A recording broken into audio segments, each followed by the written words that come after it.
Chapitre 13.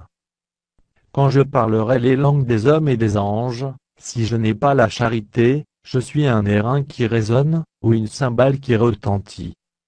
Et quand j'aurai le don de prophétie, la science de tous les mystères et toute la connaissance, quand j'aurai même toute la foi jusqu'à transporter des montagnes, si je n'ai pas la charité, je ne suis rien.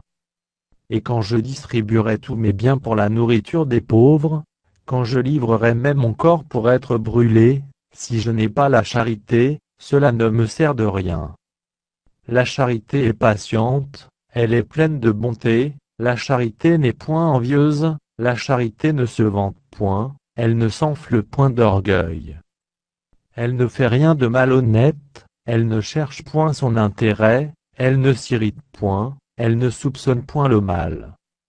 Elle ne se réjouit point de l'injustice, mais elle se réjouit de la vérité. Elle excuse tout, elle croit tout, elle espère tout, elle supporte tout. La charité ne périt jamais. Les prophéties prendront fin, les langues cesseront, la connaissance disparaîtra.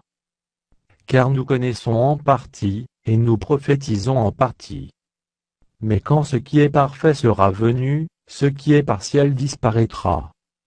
Lorsque j'étais enfant, je parlais comme un enfant, je pensais comme un enfant, je raisonnais comme un enfant, lorsque je suis devenu homme, j'ai fait disparaître ce qui était de l'enfant.